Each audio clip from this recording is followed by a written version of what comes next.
So this is a recap of Book 13, and when we last saw Odysseus, he was finishing up his tale of his adventure to King Alcinous and the Phaeacians. And when the Phaeacians realize that their guest is the great Odysseus, they're just thrilled, and they promise him great gifts to see him off on his way back to Ithaca. And so, of course, we've learned in the previous book that the Phaeacians are great sailors, so it's going to be smooth sailing for Odysseus. In fact, he sleeps the whole way to Ithaca in a bed on the deck and doesn't even realize when he arrives there that he is in Ithaca. He doesn't recognize where they've put him off. They didn't want to wake him, so they unload him and all his gifts. And it isn't until Athena makes herself known to him and says, this is where you are. I'm going to help you. That he realizes what's happened. In the meantime, just an interesting kind of aside is that Poseidon looks down and realizes what's happened, that his plan to make Odysseus's journey long and arduous has not gone as he planned, and he says to Zeus, I didn't really want to kill him, but I did want him to suffer for what he did to my son, the Cyclops. And so he asks Zeus, or he says to Zeus, I'm really mad at the Phaeacians and I want to do something about it. And so Zeus says to him on the top of page 91, Earthshaker, you with your massive power, why moaning so? The gods don't disrespect you. What a stir there'd be if they flung abuse at the oldest, noblest of them at all. Those mortals, if any man so lost in his strength and prowess pays you no respect, just pay him back. The power is always yours.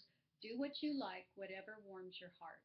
And so with that, Poseidon has approval or sort of, the agreement of Zeus that he's going to go ahead and do something to the Phaeacians. And so on the next page, he sort of pulls himself next to the ship, and as it arrives in the harbor, he sets it sort of in stone so that it really can't go anywhere from there on. And he's going to build a mountain on top of it and block their harbor. And being sailors, this would be disastrous for them.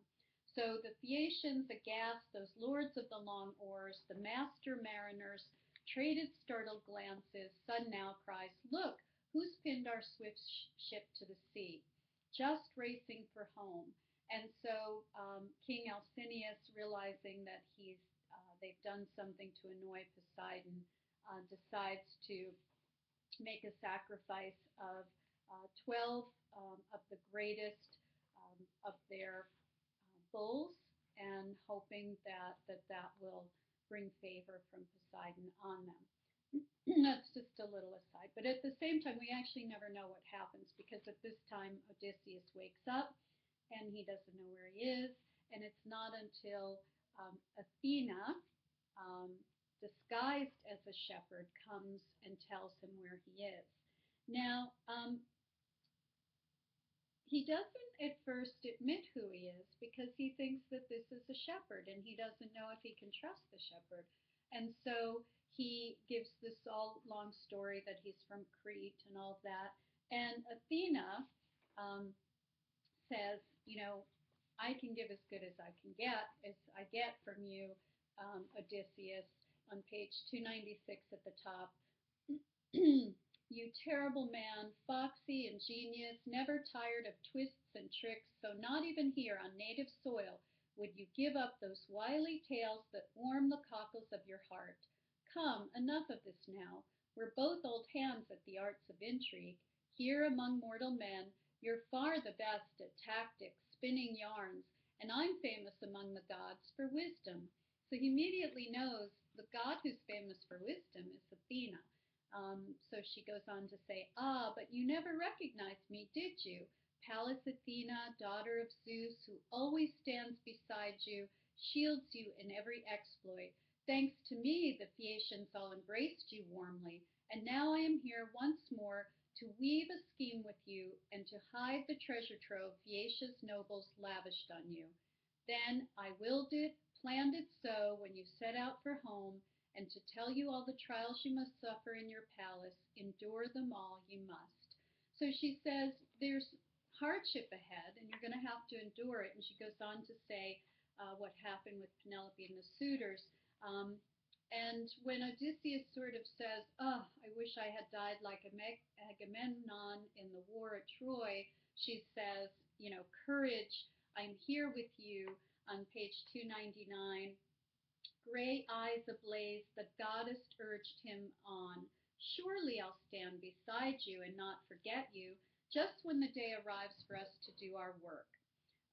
First, I will transform you. No one must know you. I will shrivel the supple skin on your lithe limbs, strip the russet curls from your head, and deck you out in rags you'd hate to see some other mortal wear.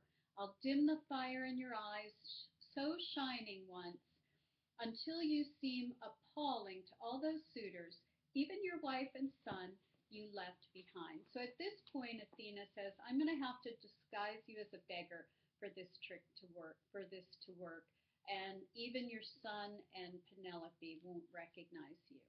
So at the end of book 13 on page 300, she says, "No need for anguish, trust me. I escorted your son myself so he might make his name by sailing, and nor is he saddled down with any troubles now," because Odysseus was worried about, um, his son. So no more words, not now. Athena stroked Odysseus with her wand, shriveled the supple skin on his lithe limbs, stripped the russet curls from his head, covered his body top to toe with the wrinkled hide of an old man, and dimmed the fire in his eyes, so shining once. She turned his shirt and cloak into squalid rags, ripped and filthy, smeared with grime and soot. She flung over the long pelt of a bounding deer, rubbed bare, and gave him a staff and a beggar's sack, torn and tattered, slung from a fraying rope. All plans made, they went their separate ways, Athena setting off to bring Telemachus home from the hallowed Lacedaemon. So that's how book 13 ends, with Athena showing up in order to help Odysseus plan how he's going to free his wife of the suitors, and she sets off to bring Telemachus home so they can plan together. So I'll get back, check back on book 14 shortly.